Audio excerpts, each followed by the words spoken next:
masalah kejadian atau enggak, itu kan Enggak, tapi dampak sosialnya buat Anda, sosialnya? banyak aja yang shock. Ya, shock talk bener gitu ya. Gue bilang kenapa? Gue memang ngomong itu gitu loh ya.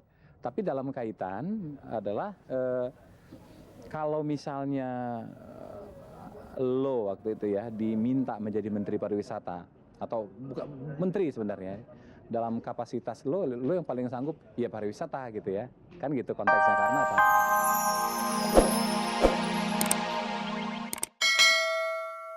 Pemirsa, Anda masih menyimak kabar-kabar dari Kabar Kabari, spesialis menyaji kabar-kabar seputar dunia artis, selebriti, dan gaya hidup. Masih bersama saya Herawati sampai 4:30 nanti. Berikut ini kabar dari Sony Tulung. Pembawa acara tersebut memperoleh rezeki nomplok untuk dolan ke Jepang. Pemirsa, Sony Tulung memperoleh hadiah dolan-dolan ke Jepang setelah ia dinyatakan sebagai pembawa acara kuis terbaik dalam Panasonic Award yang diselenggarakan 2 bulan yang lalu. Rencananya, April nanti ia berangkat ke negeri Sakura itu.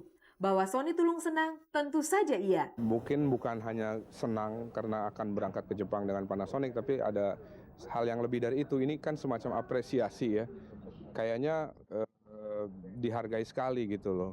Dan itu membangkitkan satu rasa bangga di samping gembira juga gitu. Jepang adalah impian Sony Tulung sejak lama. Ia belum pernah ke sana.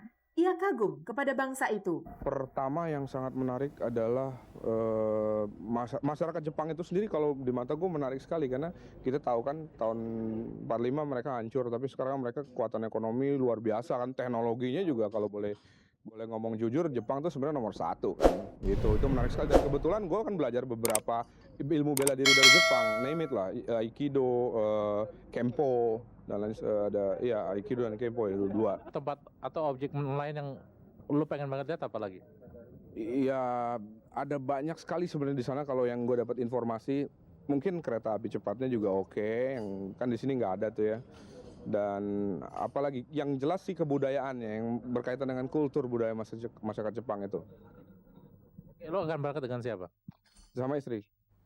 Dari Sony Tulung kita beralih ke pembawa acara terkenal lainnya. Dia adalah Tantowi Yahya. Akhir-akhir ini ada sebuah olok-olok yang beredar menyebutkan Tantowi akan menjadi Menteri Pariwisata. Pemirsa, dari Sony Tulung yang pembawa acara, kita beralih ke pembawa acara lainnya. Ia adalah Tantowi Yahya. Kabar mengenai Tantowi Yahya, baru-baru ini sebuah tabloid menuliskan seandainya Tantowi Yahya menjadi Menteri Pariwisata. Rupanya tulisan yang berandai-andai itu berubah menjadi gosip yang mengatakan Tantowi akan diangkat sebagai Menteri Pariwisata. Gosip itu makin menjadi-jadi di tengah isu keadaan pemerintahan yang menyebut akan terjadi reshuffle atau pergantian menteri kabinet dalam waktu dekat ini. Untunglah Tantowi punya otak yang jernih. Ia menanggapi gosip itu dengan tertawa-tawa geli. Ya, bagaimana sih sampai munculnya isu Anda akan menjabat sebagai Menteri Pariwisata? Waduh, itu sebenarnya bahan omongan yang dijadikan judul. Ya tapi ya nggak apa-apa karena saya memang ngomong itu. Tapi saya tidak menyangka itu menjadi judul, menjadi headline. Tapi kan itulah, kalau kita bicara bisnis media massa kan, kita cari kutipan yang paling seru, yang diangkat menjadi judul. Tapi sebenarnya itu biasa-biasa aja. Dulu sekitar 3 tahun yang dulu Mas Guru Soekarno pernah mencalonkan diri sebagai presiden. Terus ada lagi pelukis kita siapa namanya itu? Hardi menjadi presiden. Jadi itu sebenarnya hak seluruh bangsa. Masalah kejadian atau enggak itu kan Enggak, tapi dampak sosialnya buat Anda, sosialnya? banyak aja yang shock. Ya, shock talk bener gitu ya. Gue bilang kenapa? Gue memang ngomong itu gitu loh ya. Tapi dalam kaitan adalah kalau misalnya lo waktu itu ya diminta menjadi Menteri Pariwisata atau bukan menteri sebenarnya dalam kapasitas lo yang paling sanggup ya pariwisata gitu ya. Kan gitu konteksnya karena apa? Karena gue memang lulusan pariwisata dan gue bergerak dalam bidang industri budaya kan sekarang ini. Itu konteksnya. Nah, jadi waktu ditanya itu lagi saya ulangin. Jadi kalau misalnya lo menteri ya, misalnya nih kita bicara berandai-andai, yang mana yang paling lo bisa? Ya 2 bidang itu. Gitu. Ya, tetapi di tengah gemuruh ada reshuffle kabinet itu menjadi sangat signifikan kelihatannya. Iya. Jadi gue ini memang begitu John ya. Tahun lalu, pertengahan tahun lalu heboh, gue diisukan MC 2 miliar termahal Malam tahun baru ini nggak dapat job. Yang dampaknya sampai sekarang, sampai tahun baru, malam tahun baru, orang takut untuk ngubungin gue gitu ya. Padahal gue nganggur.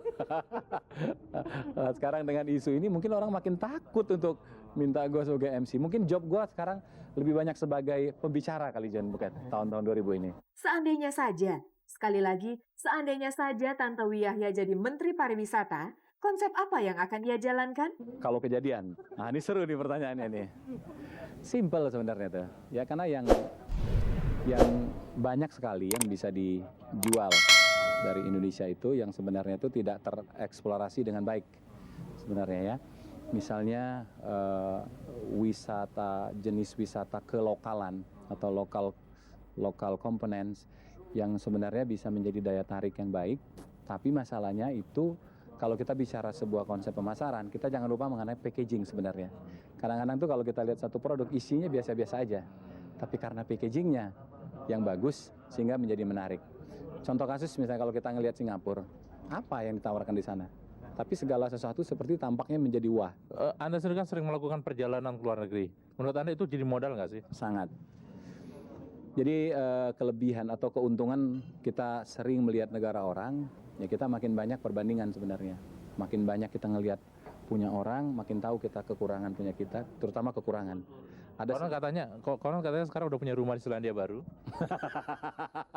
Amin. Ya katanya sering banget ke Selandia Baru. Ya enggak lah, karena mantan bos gua dulu kebenaran anaknya sekolah di situ dan gue suka diajak ke sana gitu loh. Ya. Oke, negara-negara mana sih yang lu pengen banget kunjungin tapi belum terkunjungi? Gue, Cina sebenarnya, aneh sebenarnya, deket ya, tapi gue belum pernah ke Cina. Berbicara mengenai perjalanan ke luar negeri, Tantowi Yahya memang sudah kemana-mana. Rasanya tinggal sedikit saja bagian dunia yang belum dikunjunginya. Jadi dari Skandinavia sampai ke ujung, ke Spanyol, Italia udah.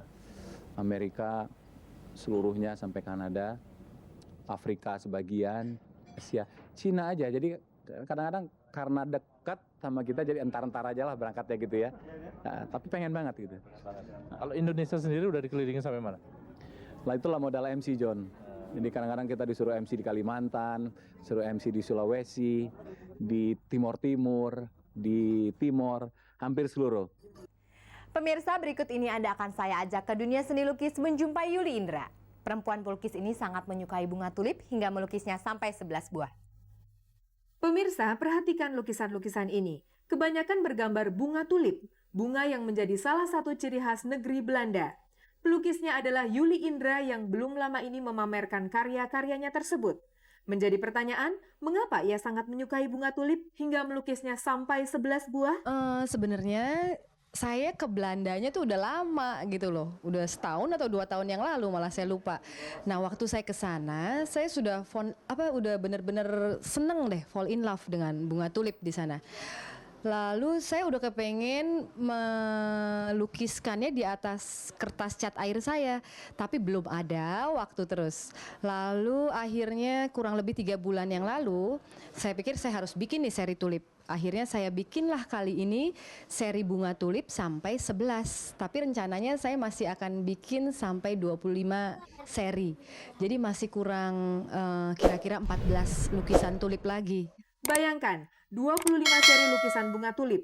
Itu hanya mungkin kalau pelukisnya betul-betul terpesona pada bunga tersebut. Dan Yuli memang terpesona hingga berencana memamerkannya pada bulan Maret nanti. Di antara bunga-bunga tulip lukisannya tersebut ada rangkaian yang seolah-olah kehilangan keindahannya apabila hanya dipajang sendirian. Seolah-olah lukisan yang membentuk cerita hingga barulah muncul keindahannya bila 4 lukisan bunga tulip dipajang sekaligus. Karena ini satu kesatuan. Bisa kita lihat dari sudut kursinya itu sepertinya seperti cerita gitu loh, bersambung. Ini ruangan ini, ruangan ini, ruangan ini. Dan kalau kita jejerkan di satu ruangan tuh bagus sekali, 4. Ngomong-ngomong, berapa rupiah nilai lukisan bunga tulip ini? Harga saya masih berkisar, kalau untuk yang kecil masih ada yang 2 juta kok. 2 juta sampai paling mahal ya 10 juta gitu. Jadi tergantung kerumitan lukisannya, tergantung dari segi artistiknya lebih bagus atau mutunya lebih lebih indah. Pemirsa, ada sebuah lagu berjudul Digoda Waria dinyanyikan oleh Dik Doang. Lagu ini dulu pernah membuat heboh karena diprotes oleh para waria. Dan sekarang mari kita nikmati video klipnya. Pemirsa, lagu ini berjudul Digoda Waria, dibuat dan dinyanyikan oleh Dik Doang. Aslinya lagu ini berjudul Digoda Bencong. Kemudian diperhalus menjadi Digoda Waria setelah pada bulan November 1998, Dik Doang didemo oleh para waria karena lagu tersebut dinilai melecehkan mereka. Untuk mengenang peristiwa itu, berikut ini kami cuplikan tayangan Kabar Kabari 13,5 bulan yang lalu, tepatnya tanggal 30 November 1998, mengenai bagaimana Dik Doang menghadapi para waria yang mendemonya. Waktu aku jalan-jalan di bawah simpang jalan layang, ada gadis menggodaku. Dia jelita dan bergaya, oh kiranya dia waria. Tapi dadanya boleh juga. Wes, lumayan juga sih ya. Sepertinya kejadiannya seperti yang Anda lihat ini. Dik Doang didatangi oleh sejumlah waria. Warga kemarin tak dengan lucu-lucu untuk mendapat isi perutnya, tapi malah kecilnya. Oke, jadi makanya supaya Anda kalau ada apa-apa coba tanya kepada saya. Oke. Tapi syukurlah kejadian selanjutnya berakhir dengan baik. Dik meminta maaf dan saling memaafkan pun terjadi. Bahkan saling cium pipi segala. Ini sebuah petualangan yang dahsyat dengan mereka. Jadi saya benar-benar gimana gitu loh, menemukan dunia lain, gitu. Belantara lain. Mungkin para waria inilah yang akan menjadi teman baru Dik Doang. Setelah pertengkaran terjadi, biasanya hidup dilanjutkan dengan pertemanan. Tadi hikmah apa yang Anda ambil dari kasus ini? Banyak sekali. Pertama bahwa mereka itu ada dan keberadaan mereka itu janganlah dihina ya. Pertama jangan dihina. Kedua saya juga minta maaf gitu. Saya akan memperbaiki semua yang pernah saya tuliskan. Dan saya juga makin mengikat tali persaudaraan dengan mereka gitu loh. Bahwa mereka pun manusia. Pemirsa, begitulah Dik Doang yang kini justru bersahabat dengan para waria yang dulu mendemonya. Dan setelah lagu itu diperhalus judulnya dari Digoda Bencong menjadi Digoda Waria, damailah hidup Dik Doang sampai sekarang.